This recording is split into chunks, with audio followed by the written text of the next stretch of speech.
वचन को निज भाव निर्मल करण को, जिन वर कथित नय चक्र को, निज बुद्धि बल अनुसार प्रस्तुत कर रहा हूँ। विज्ञ जन ध्यान रखना चाहिए, यदि हो कहीं कुछ स्खलन, यदि हो कहीं कुछ स्खलन। परम भाव प्रकाशक नए चक्र यहाँ विराजमान है। बड़ी अद्भुत सुंदर रचना है, दादा द्वारा लिखी गई। और नयों को जाने बिना, नए के स्वरूप को समझे और जाने बिना सम्यक दर्शन की प्राप्ति नहीं होती, सम्यक दर्शन की उत्पत्ति नहीं होती। माने यदि सम्यक दर्शन करना है तो नयों को जानना जरूरी है। तो सम्यक दर्शन के लिए कौन सा नए चक्र पढ़ना पड़ेगा, दादा वाला या माइल वाला? कौन सा नए चक्र पढ़े? द्रव्य स्वभाव प्रकाशन नए चक्र पढ़े या श्रुत भवन दीपक नए चक्र पढ़े? कौन सा नए चक्र पढ़े? और नयों को पढ़े बिना सम्यक दर्शन नहीं होता तो मुनिराज ने शेर को सबसे पहले नए चक्र ही पढ़ाया होगा। नरक में नारकियों को सम्यक दर्शन होता है तो वहां कौन नए चक्र पढ़ाने जाता है? पंडित जी आप जाते हो क्या पढ़ाने? वहां कौन पढ़ाता है?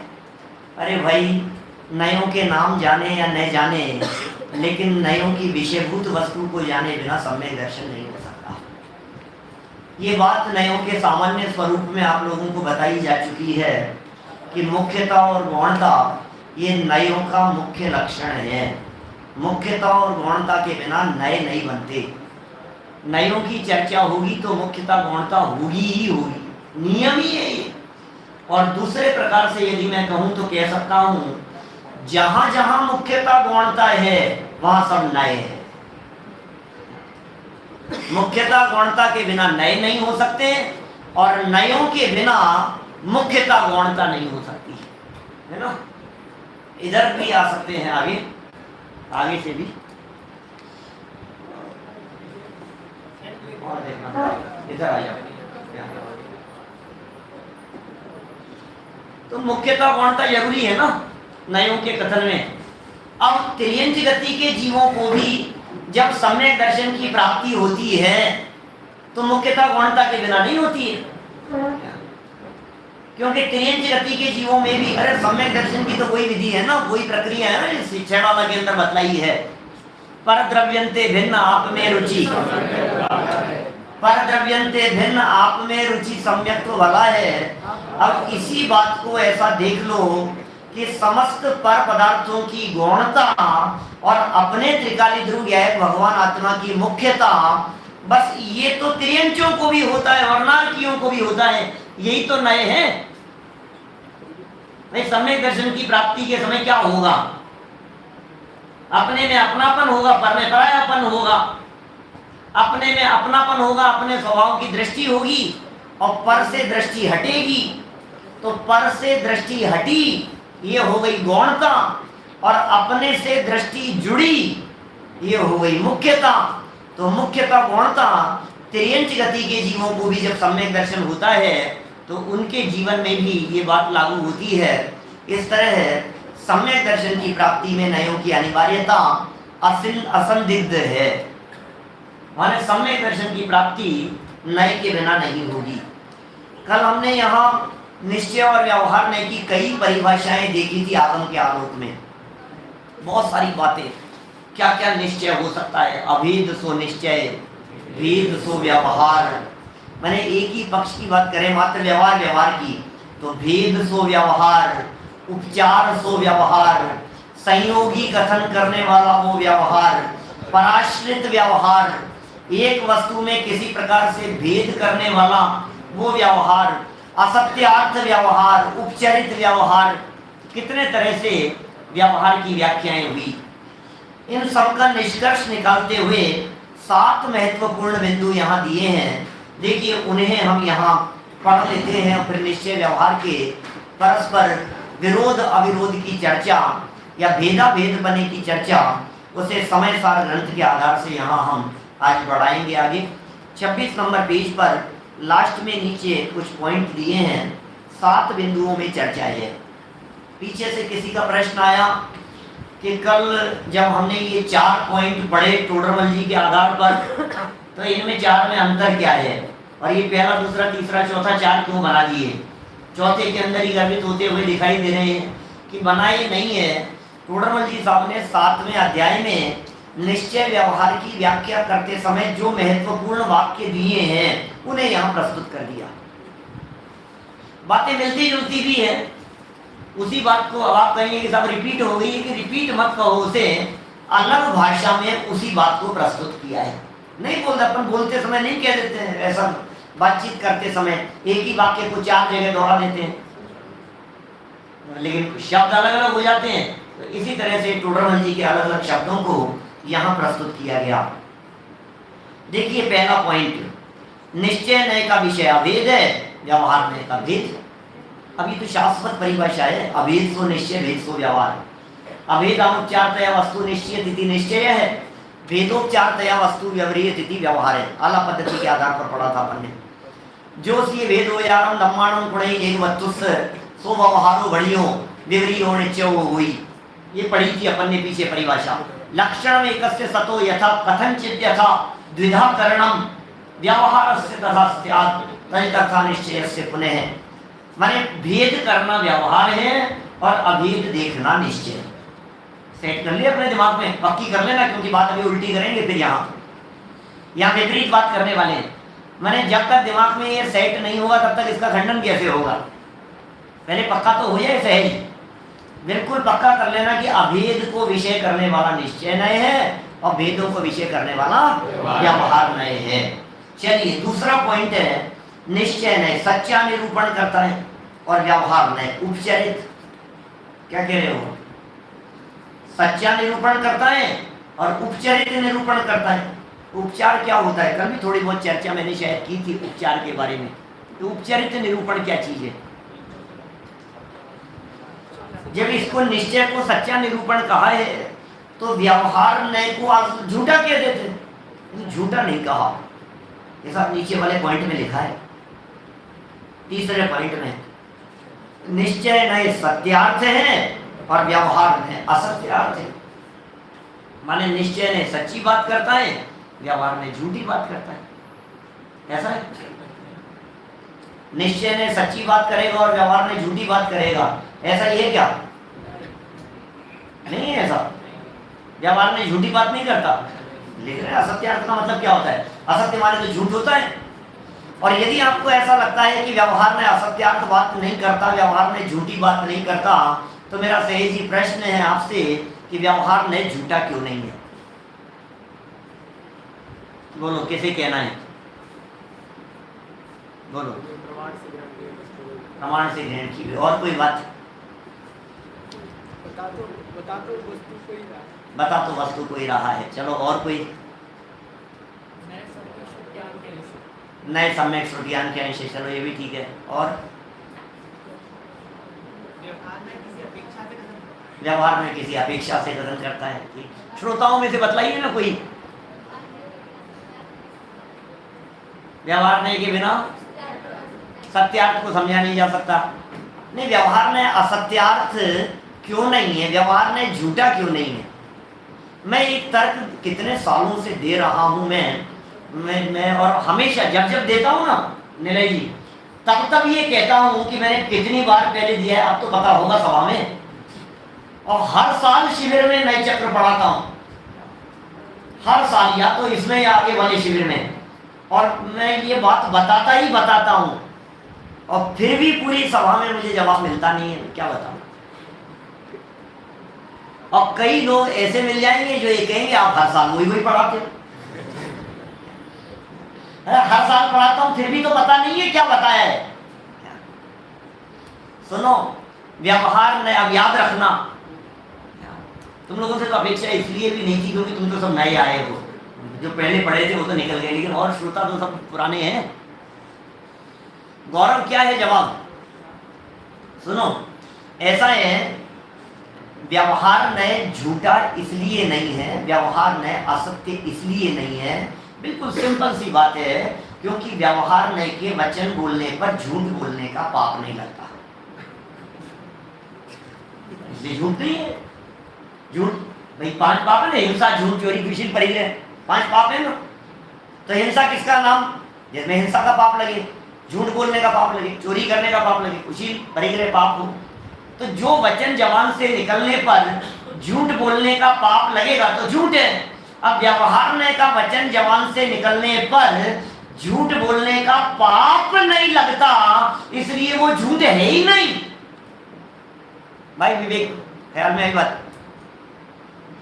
व्यवहार ने के वचन बोलने पर चूंकि झूठ बोलने का पाप नहीं लगता, इसलिए वो झूठ नहीं है। मैं किसी भी बच्चे से पूछ सकता हूं कि तुमने जो ये शर्ट पहन रखा है ये तुम्हारा है या नहीं है, किसका है? और फिर यदि ये पूछा जाए कि निश्चय से तुम्हारा है कि व्यवहार से, हाँ व्यवहार से, तो व्यवहार सच्चा है कि झूठा, इसका मतलब तुम्हारा नहीं है। जो पहन रखा है ये किसका पहन रखा है? तो कहने का मतलब यह है कि व्यवहार नहीं के जो वचन हैं ये बिल्कुल झूठ नहीं है।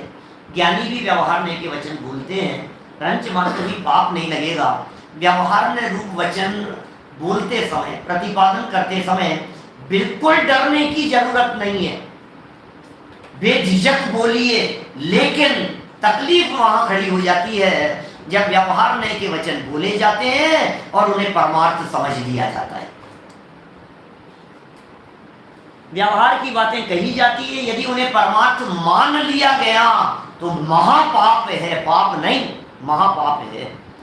व्यवहार को व्यवहारवत स्वीकार किया जाए तो सम्यक ज्ञान है, यथार्थ है वो। देखिए, निश्चय नए सत्यार्थ है और व्यवहार नए असत्यार्थ हो गई बात। चौथा पॉइंट कहा आगे, निश्चय नए आत्माश्रित कथन करता है, व्यवहार नए पराश्रित। निश्चय ने आत्माश्रित बात कर दी, व्यवहार ने पराश्रित बात कर दी। आत्माश्रित और पराश्रित का अर्थ, हाँ भैया आत्मा की बात करने वाला तो निश्चय है और पुद्गल की बात करने वाला व्यवहार है, और तो कहता है ना, ऐसा नहीं है। लिख तो रहे, आत्माश्रित कथन करता है वो निश्चय, पराश्रित करता है वो व्यवहार। बाकी सब परद्रव्यों की चर्चा व्यवहार है, आत्मा की बात करोगे तो निश्चय है, ऐसा नहीं है। आत्मा माने जिस वस्तु की चर्चा चल रही है उसकी चर्चा। सुदीप जी, क्या जिसकी चर्चा चल रही है ना, क्या उसकी चर्चा करना वो आत्माश्रित है। अविरल की चर्चा अविरल की दृष्टि से करना यह आत्माश्रित है। मोहित की बात मोहित की दृष्टि से करना यह आत्माश्रित है। द्रव्य की बात द्रव्य से करना, द्रव्य की मतलब ये द्रव्य नाम का विद्यार्थी है हमारा, सुनने वाले तो यही समझेंगे द्रव्य की चर्चा, द्रव्य इसका नाम ही द्रव्य है। माने पुद्गल की चर्चा पुद्गल अपेक्षा से करो, यह आत्माश्रित है। धर्म द्रव्य की चर्चा धर्म की अपेक्षा से करो, यह आत्माश्रित है। और धर्म द्रव्य की चर्चा समझाते समय जीव पुद्गल से समझाओ, ये पराश्रित है।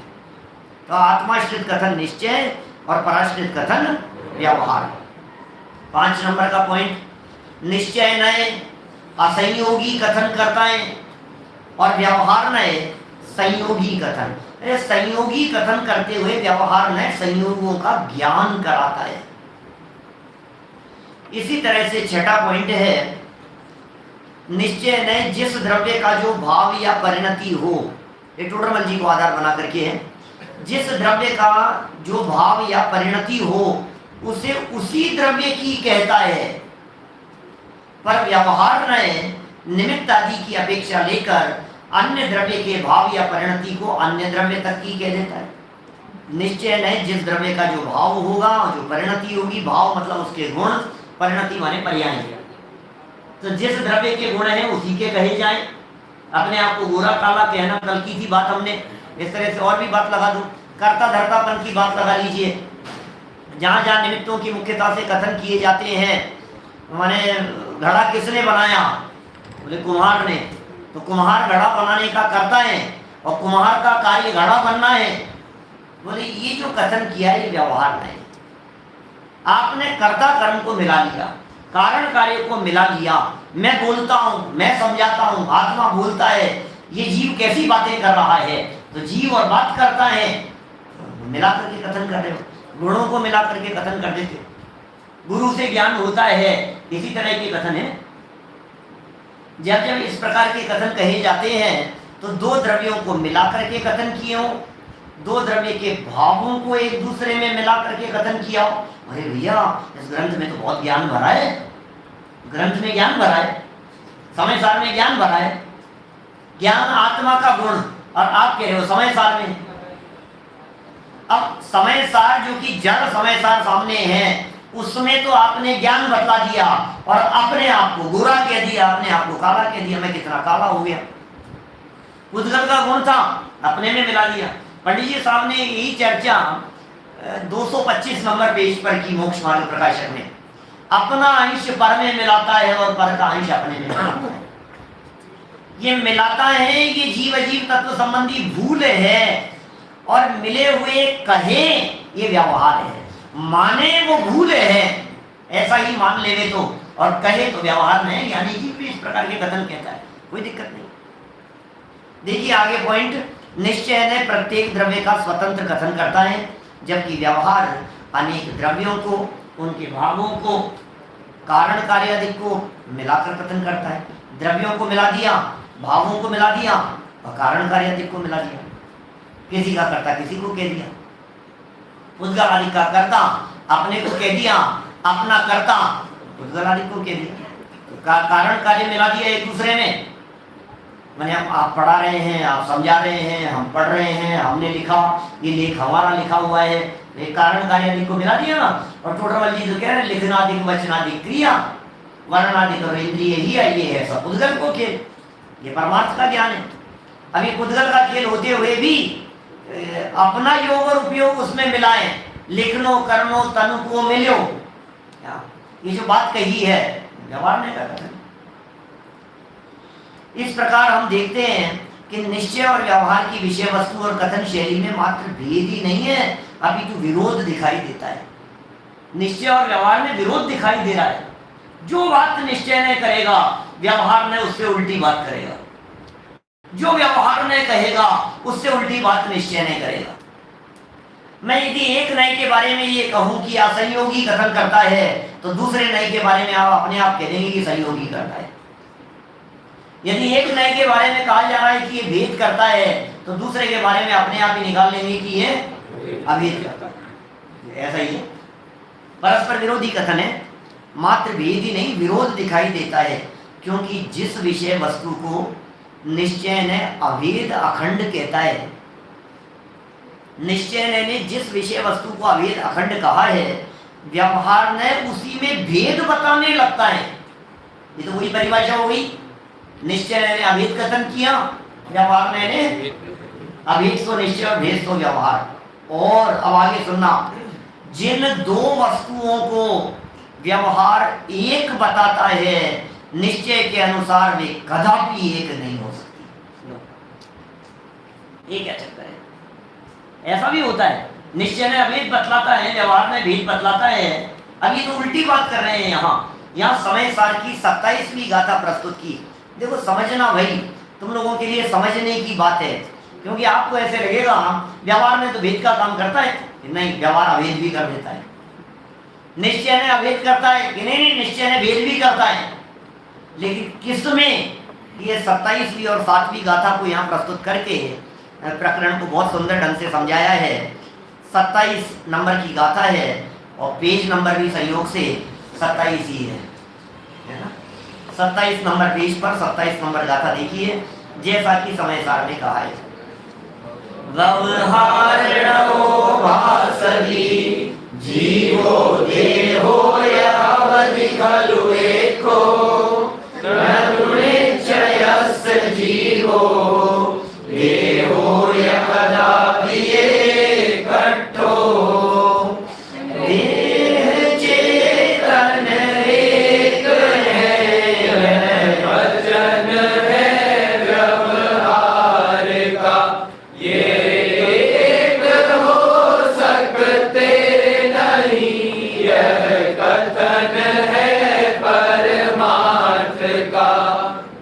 चेतन एक है, यह वचन है। शरीर और आत्मा दो है ना, ये इन दोनों को व्यवहार मैंने क्या किया, एक अभेद कर दिया। इन दोनों को अभेद देखने वाला व्यवहार नए है, और ये एक हो सकते नहीं। यह कथन है परमार्थ का। सुनो भैया, ध्यान देना, दोनों ही जगह पर, एक जगह कथन कहा है, एक जगह वचन कहा है। वचन कहो या कथन कहो, ये दोनों ही कथन कर रहे हैं। व्यवहार नए मिला नहीं रहा है, निश्चय ने अलग अलग नहीं कर रहा है। ये काम नहीं है ऐसे भाई पुष्प। व्यवहार ने दो द्रव्यों को मिला देता हो, और निश्चय ने दोनों द्रव्यों को अलग अलग कर देता है। निश्चय ने अलग अलग किए, व्यवहार आया पीछे से और फिर मिला के चला गया, और फिर निश्चय आया, फिर उनको छांट रहा है। ऐसा नहीं है। ये दोनों सिर्फ देख रहे हैं, ये दोनों सिर्फ बोल रहे हैं, ये सिर्फ कथन किया जा रहा है। वस्तु स्थिति तो है जैसी है। व्यवहार में उन्हें मिले हुए देख करके कहता है, और निश्चय ने उसे मिलावट के काल में भी मिले नहीं है ऐसा कह देता है। समय सार ग्रंथाधिराज में ही बहुत सारे ऐसे उदाहरणों को देकर के चर्चा की है। सोने चांदी आदि की चर्चा की। सोने में चांदी मिला करके हमारे आगरा वाले पंडित जी साहब थे, वीरेंद्र कुमार जी साहब, वे बहुत इस उदाहरण को अनेक बार और बहुत जोश से प्रतिपादित किया करते थे। 1 किलो सोने में आधा किलो चांदी मिला दी, बोलो सोना कितना हो गया? क्या बात कर रहे हैं?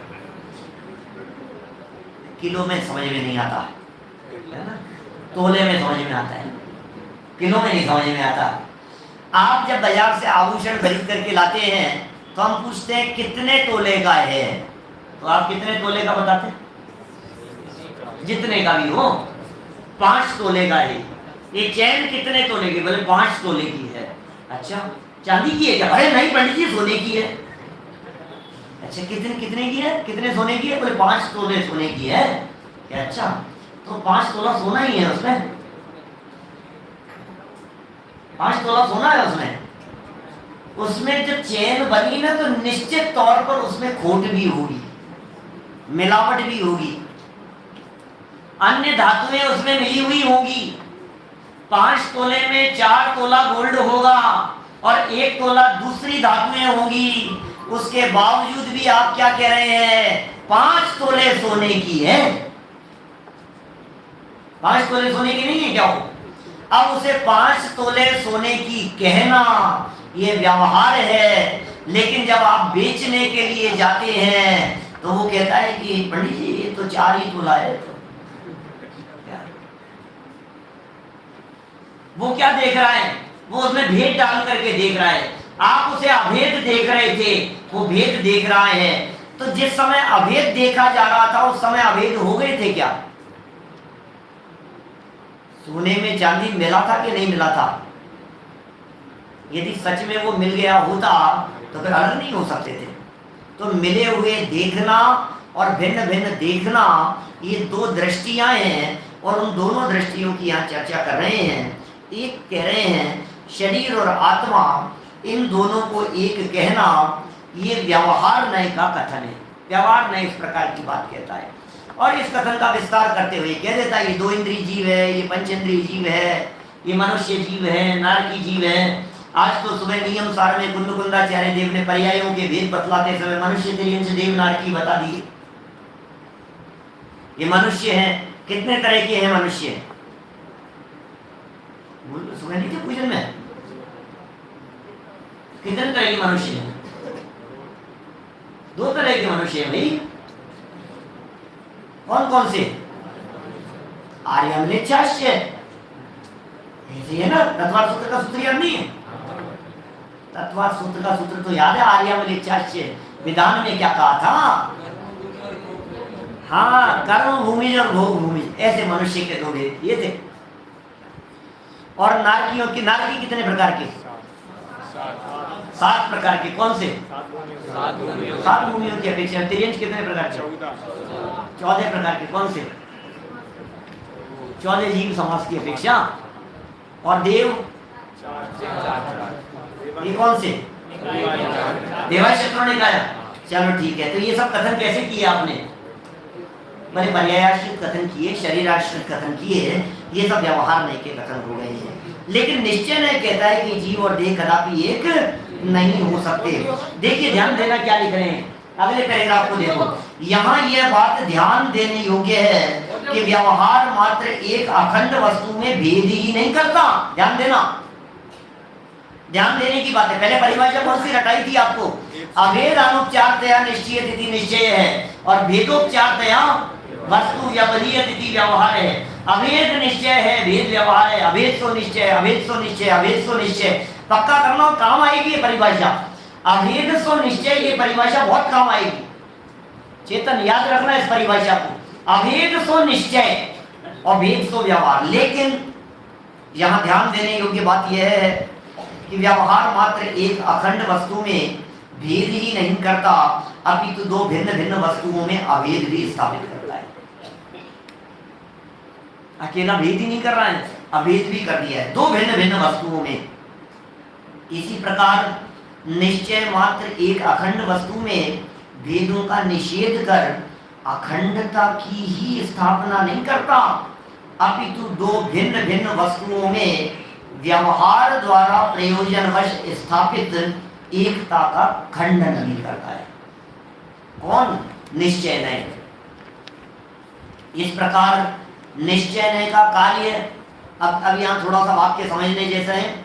इस प्रकार निश्चय नय का कार्य पर से भिन्नत्व और निज में अभिन्नत्व स्थापित करना है, और व्यवहार का कार्य अभेद वस्तु को भेद करके समझाने के साथ साथ भिन्न भिन्न वस्तुओं के संयोग तथा तन्निमित्तक संयोगी भावों का ज्ञान कराना है। यही कारण है कि निश्चय नय का कथन स्वाश्रित और व्यवहार नय का कथन पराश्रित होता है, तथा निश्चय नय के कथन को सत्यार्थ सच्चा और व्यवहार नय के कथन को असत्यार्थ उपचरित कहा जाता है। देखो भैया ध्यान देना, अब निश्चय नय को भेद कहें कि अभेद कहें? निश्चय नय भेद को कहने वाला है कि अभेद को कहने वाला है? कैसा? अभेद। पक्का? अब हमने शरीर और आत्मा को अभेद कहा तो फिर निश्चय होगा कि व्यवहार? अब यहाँ तो व्यवहार हो गया। अब निश्चय ने अभेद करता है, हमने ज्ञान दर्शन चारित्र आदि का भेद किया, ये क्या लिख रहे हैं आगे आत्मा में, तो ये निश्चय नहीं का कथन है, व्यवहार नहीं का कथन। हमने शरीर और आत्मा में भेद किया, शरीर और आत्मा अलग अलग हैं, तो भेद करना तो व्यवहार हो जाएगा ना, निश्चय हो गया। अभी क्या चक्कर है? मैं समझ में आ रही है क्या बात? हमने भेद किया तो व्यवहार होना चाहिए, लेकिन भेद करने पर हो रहा है निश्चय, और अभेदता को कहते हैं निश्चय। तो हमने शरीर और आत्मा को अभेद किया तो फिर आप कह रहे हो व्यवहार। अरविंद क्या हो रहा है? ये क्या चक्कर क्या चल रहा है? ये समझ में नहीं आ रही बात। ये कैसा उलट पुलट नहीं है ये? सुनो, उलट पुलट का चक्कर नहीं है, इतना सा ध्यान रखो, एक द्रव्य और दो द्रव्य। क्या ध्यान रखना है? जो चर्चा चल रही है वो एक द्रव्य की चल रही है या दो द्रव्यों की चल रही है, इतना ध्यान रखना है। यदि एक द्रव्य की चर्चा चल रही है तो वही परिभाषा जो मूल परिभाषा है, अभेद तो निश्चय और भेद तो व्यवहार। और यदि दो अलग अलग द्रव्यों की बात होगी तो फिर बात बदल जाएगी। देखो नीचे 7वीं गाथा में भी इसी तरह की बात करें। उक्त उदाहरण में देखिए, जहाँ व्यवहार ने देह और आत्मा में एकत्व स्थापित करता दिखाई दे रहा है, वहीं निश्चय ने उससे स्पष्ट इनकार कर रहा है, कह रहा है कि जीव और देह कदापि एक नहीं हो सकते। व्यवहार की दृष्टि संयोग पर है और निश्चय की दृष्टि असंयोगी तत्व पर। व्यवहार की दृष्टि संयोगों पर है, व्यवहार में पराश्रित कथन करता है, व्यवहार में किसी को किसी में मिला करके देखता है, व्यवहार में के कथन ही इसी प्रकार के होते हैं जिसमें लगावटी बात होगी, मिलावटी बात होगी। बहुत मिलावटी है व्यवहार, माने व्यवहार में के जितने भी कथन होते हैं ये सब लगावटी मिलावटी होते हैं। जहां मिलावट देखी कह देना व्यवहार है। निश्चय ने मिलावट, निश्चय ने तो मिलावट बर्दाश्त नहीं है, निश्चय ने कहता है कि नहीं कोई किसी में मिलता नहीं है, ऐसा कथन है। 7वीं गाथा पढ़ते हैं, समय साल की 7वीं गाथा। इसमें थोड़ी विपरीत बात कह रहे हैं। अभी जो बात कही ना उससे विपरीत बात पढ़िए। व्यवहारेणुवदिष्यति नाडिस्य चरित्र दंसणं नाडं रविनाडं न चरितं दंसणं नाडगो शुद्धो प्रज्ञान चारित्र जीव के हैं यह कहा व्यवहार से ना ज्ञान दर्शन चरण ज्ञायक शुद्ध है परमार्थ से। दृढ़ ज्ञान चारित्र जीव के हैं, यह कहा व्यवहार से। और जीव के ज्ञान दर्शन चारित्र नहीं है, जीव के ज्ञान दर्शन चारित्र नहीं है। सातवीं गाथा तक नहीं आए ना अभी आप लोग? अच्छा अभी चल रही है। ओ, मैं तो सोच रहा था अभी पहली चल रही थी, सातवीं आ गई सीधे। शिविर में सातवीं पर आ गए, कोई बात नहीं। छठी सातवीं चल रही है। तो छठी में क्या चर्चा की? पर्याय मात्र से पार की। और सातवीं में क्या चर्चा की? गुण भेदों से पार की। यहाँ गुण भेद से परे बतलाना है। आत्मा में ज्ञान नहीं है। नवीनानम न चरितम न दंसनम जानंगो शुद्धो। कैसी बात कर रहे हैं? नवीनानम न चरितम, आत्मा में ज्ञान नहीं है, दर्शन नहीं है, चारित्र नहीं। महाराज कह क्या रहे हो आप? सोचो तो सही, कैसी बात कह रहे हो आप? आत्मा में ज्ञान दर्शन चारित्र नहीं है, ये सुनना बाकी रह गया था अध्यात्म के नाम पर। उपयोग व लक्षण भूल गए आप ही कह करके आए हो। जीव अधिकार में नियम सार में प्रभु आपने ही कहा है वो लक्षणम, उपयोग वाला जीव है। ये बात आप ही ने कही है और आप यहाँ ये कह रहे हो वहां ये कह रहे हो, समझ में नहीं आता है कहना क्या चाहते हो। भैया सुनो, जीव ज्ञान दर्शन चारित्र वाला देखना, जीव को ये भेद देखना है और ये भेद देखना व्यवहार है। वास्तव में आत्मा में ज्ञान नहीं है, दर्शन नहीं है, चारित्र नहीं है। इसका मतलब ज्ञान दर्शन और चारित्र का भेद नहीं है। समझ में आ रही है क्या बात? खीर में क्या क्या है? खीर में क्या क्या है? चावल है, दूध है, बादाम है, केसर भी है, अच्छा, और शुगर भी है, पिस्ता भी है खीर में। तो जब आप खीर खाते हैं तब क्या खाते हैं? जब खीर खाते हैं तब क्या खाते हैं? दूध, चावल। जब आप खीर खा रहे होते हैं तब आप चावल नहीं खा रहे होते हैं। जब आप खीर खा रहे होते हैं तो पिस्ता बादाम नहीं खा रहे होते हैं। क्या बात कर रहे हो आप? ऐसा ही है। अच्छा, खीर में जब खीर खा रहे हैं, जब खीर का स्वाद ले रहे हैं तो बादाम का ले रहे हो कि नहीं? नहीं। तो चावल का कि नहीं? दूध का कि नहीं? मिश्री का कि नहीं? केसर का कि नहीं? किसी का भी स्वाद नहीं ले रहे। तो खीर में ये सब नहीं है, है या नहीं है? है नहीं है।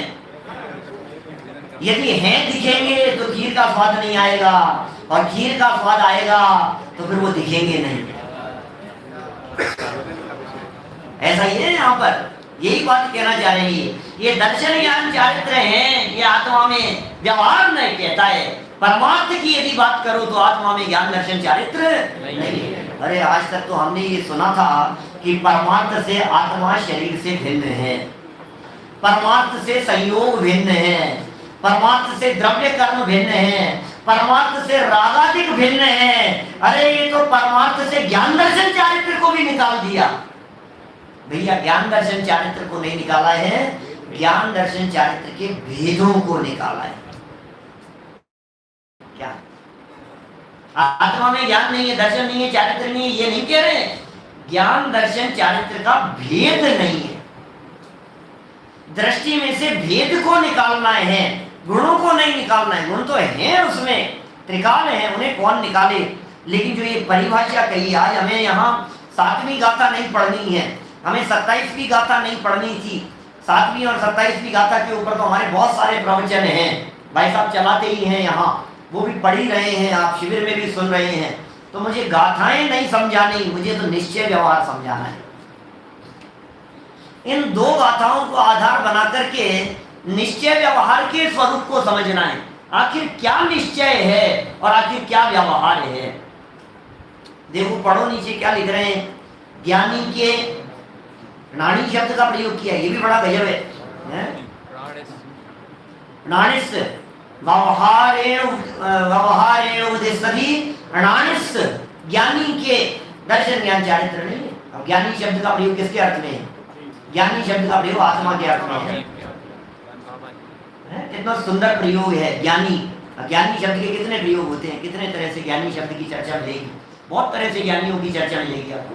तो यहाँ ज्ञानी माने ज्ञानी नहीं है, ज्ञानी माने सम्यक दृष्टि नहीं है, ज्ञानी माने आत्मा, आत्मा के। नीचे लिखा ज्ञानी माने आत्मा के। चारित्र दर्शन ज्ञान ये तीन भाव व्यवहार से कहे जाते हैं। निश्चय से ज्ञान भी नहीं है, चारित्र भी नहीं है, दर्शन भी नहीं है। ज्ञानी तो एक शुद्ध ज्ञायक, ज्ञानी तो माने आत्मा तो एक ज्ञायक ही है। जान वो दो, आत्मा तो एकमात्र शुद्ध ही है। इसमें व्यवहार नय ने क्या काम किया?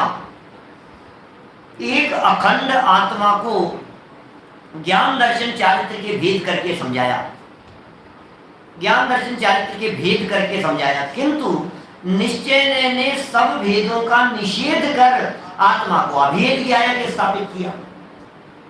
क्या हुआ? निश्चय ने अभेद बतलाया, व्यवहार ने भेद किया। परिभाषा क्या है निश्चय व्यवहार की? अभेद तो निश्चय, भेद तो व्यवहार।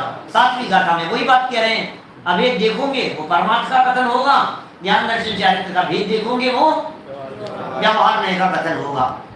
व्यवहार नय ने समय सार की 27वीं गाथा में पर से एकता बताई थी, अभेदता बताई थी, और 7वीं गाथा में एक आत्मा में भेद किए हैं।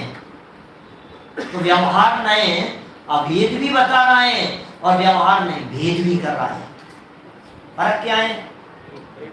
पर द्रव्य के साथ में अभेदता बताए वो व्यवहार, और अपने में भेद डाले वो भी व्यवहार। तथा निश्चय नय ने 27वीं गाथा में पर से भिन्नता स्थापित की और 7वीं में भेद का निषेध कर एकता स्थापित की। कंसेप्ट समझ में आ रहा है क्या? अभेद को विषय करें और भेद वास्तव में क्या है, जो जैसा है उससे उल्टा कर देना ही व्यवहार नय का काम है। शरीर और आत्मा थी तो अलग अलग, मिला दिया, ये व्यवहार नय ने काम किया।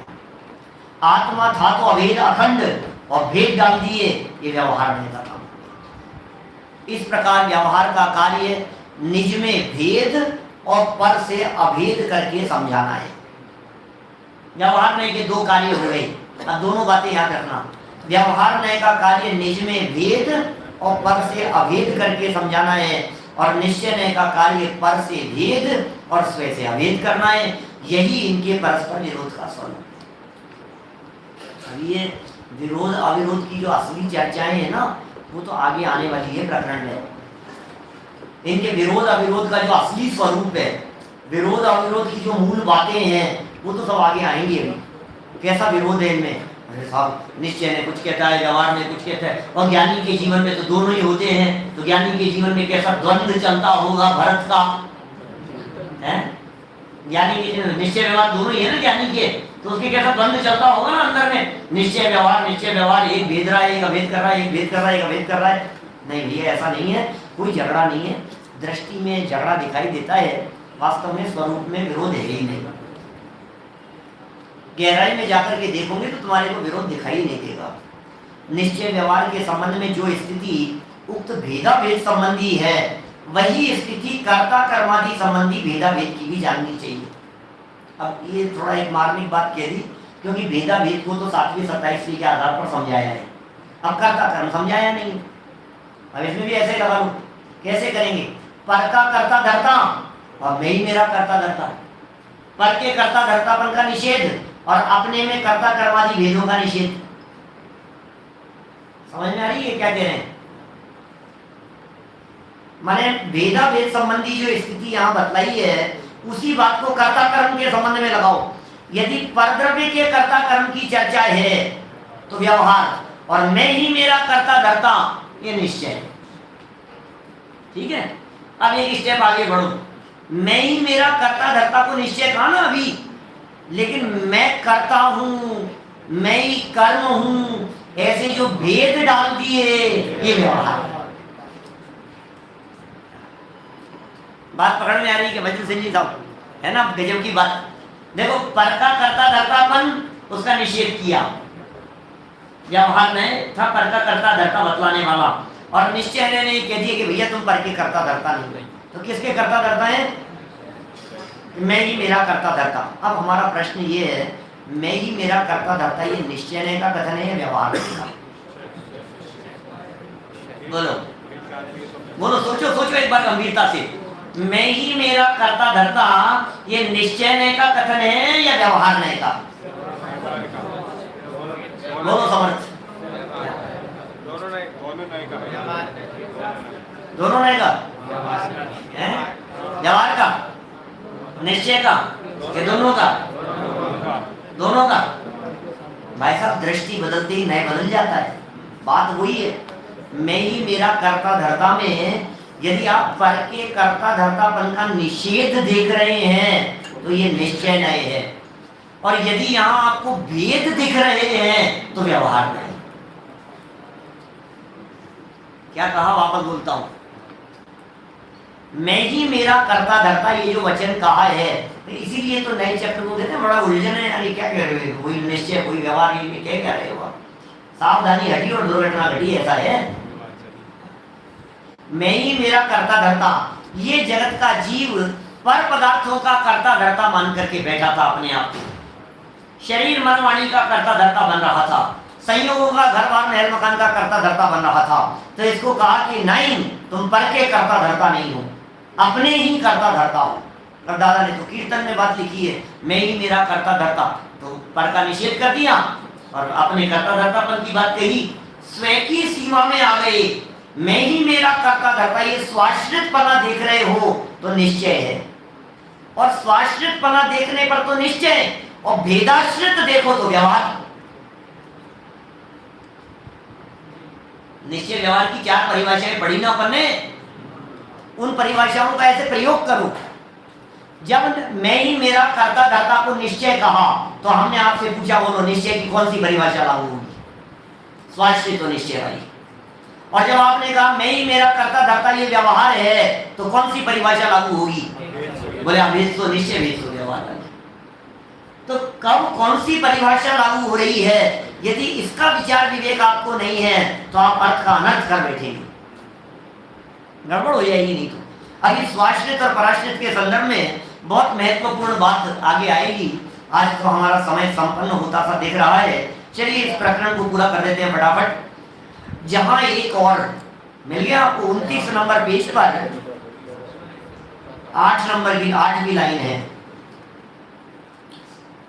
जहां एक और व्यवहार नए से निमित्त आदि की अपेक्षा एक द्रव्य को दूसरे द्रव्य का कर्ता कहा जाता है, और निश्चय नए से मैं ही मेरा कर्ता धर्ता कहा जाता है। वहीं दूसरी ओर कर्ता कर्म का भेद करना ही व्यवहार है, और इस प्रकार के भेद का निषेध निश्चय नए का कार्य माना गया है। बोलो पिक्चर क्लियर हुई कि नहीं? थोड़ी सी ये जो अपन ने 4 लाइनें अभी पढ़ी है, ये 4 लाइनें स्पष्ट हुई है नहीं? मैं ही मेरा कर्ता धर्ता कहना यदि पर के निषेध की तरफ से बात कर रहे हैं तो निश्चय हो जाएगा, और यदि इसमें भेद देखा गया है तो यही व्यवहार हो जाएगा। इस प्रकार निश्चय नए का कार्य अभिन्न कर्ता कर्मादि षट कारक के साथ साथ कर्ता कर्म के भेद का निषेध भी है, तथा व्यवहार नए का कार्य है जहां एक और कर्ता कर्म का भेद करना है एक ही वस्तु में, वहीं दूसरी और भिन्न भिन्न द्रव्यों के बीच कर्ता कर्म का संबंध बताना भी है। इन सब का सौदाहरण विशेष विस्तार निश्चय व्यवहार के भेद प्रभेदों के कथन में यथा स्थान किया जाएगा। इस प्रकार भेदा भेद संबंधी निश्चय व्यवहार में कर्ता कर्मादि संबंधी भेदा भेद भी आ जाता है। तो इस तरह से ये अपनी बात यहाँ हुई है। चलिए एक पैराग्राफ और पढ़ लेता हूँ, फिर वो आत्माश्रित पराश्रित वाली चर्चा को निश्चय व्यवहार पर बहुत अच्छे ढंग से घटित किया है, वो चर्चा कर लेंगे। एक पैराग्राफ सिर्फ पढ़ देता हूँ आप लोगों के सामने। निश्चय व्यवहार न्यायों की परिभाषा में भेदाभेद विशेषणों के साथ उपचार विशेषण का भी प्रयोग है। उपचार, दो द्रव्यों की एकता संबंधी जितने भी संयोगी कथन हैं वे सब उपचरित ही तो हैं। दो द्रव्यों की एकता संबंधी, और कितने ही कथन आप इस तरह से उपचरित कर देते हैं और आपको तो कई बार फील तक नहीं होता है कि मैं इसमें क्या कह रहा हूँ, ये क्या बोल रहा हूँ मैं, है ना। ट्रेन में सफर करते समय कभी कानपुर आ जाता है, कभी भोपाल आ जाता है ना। क्या आ गया भैया, क्या आ गया। स्टेशन आते ही अंदर से आवाज आने लगती है, क्या आ गया, कौन सा स्टेशन आ गया, कौन सा आ गया, भोपाल, भोपाल आ गया, या हम वहां आ गए। आए तो हम थे ना, लेकिन कथन कैसे कर रहे हैं हम, ये सब उपचरित कथन है। माने स्थान को आने जाने वाला कहना, कपड़ों को छोटा होना बड़े होना, इस प्रकार के कथन करना, है ना। कपड़े छोटे हो गए, कपड़े बड़े हैं, छोटे हो गए। पहले तो बहुत बड़े थे, जब खरीदे थे ना उस समय तो बड़े थे, और अब तो छोटे हो गए। कितने छोटे हो गए, 3 साल के बच्चे के जब कपड़े छोटे हो जाए ना तो अगली बार कहना बेटा अगली बार जब आए ना तो उसे नाप करके और लिख करके रखना, और फिर जब छोटे हो जाए तो उनको फिर दोबारा नापना। कितने छोटे हो गए, थोड़े श्रिंक हो गए होंगे। नहीं, देखो भाई ऐसा नहीं है। ये कह रहे हैं दो द्रव्यों की एकता संबंधी जितने भी संयोगी कथन हैं वे सब उपचरित हैं। उपचार से ये सारी बातें कही जाती है। इस प्रकार की देह और आत्मा को एक बताने वाला संयोगी कथन उपचरित व्यवहार ही तो है। एक द्रव्य के भाव को दूसरे द्रव्य का बताना, एक द्रव्य की परिणति को दूसरे द्रव्य की बताना, दो द्रव्यों की मिली हुई परिणति को एक द्रव्य की कहना, दो द्रव्यों के कारण कार्यादिक में भी इस प्रकार के कथन करना, ये सब उपचरित कथन ही है। ऐसे सारे उपचरित कथन रोजाना दिन भर हमारी वाणी से, हमारी क्रियाओं से सब झलकते हुए से दिखाई देते हैं, लेकिन वो सब व्यवहार हैं।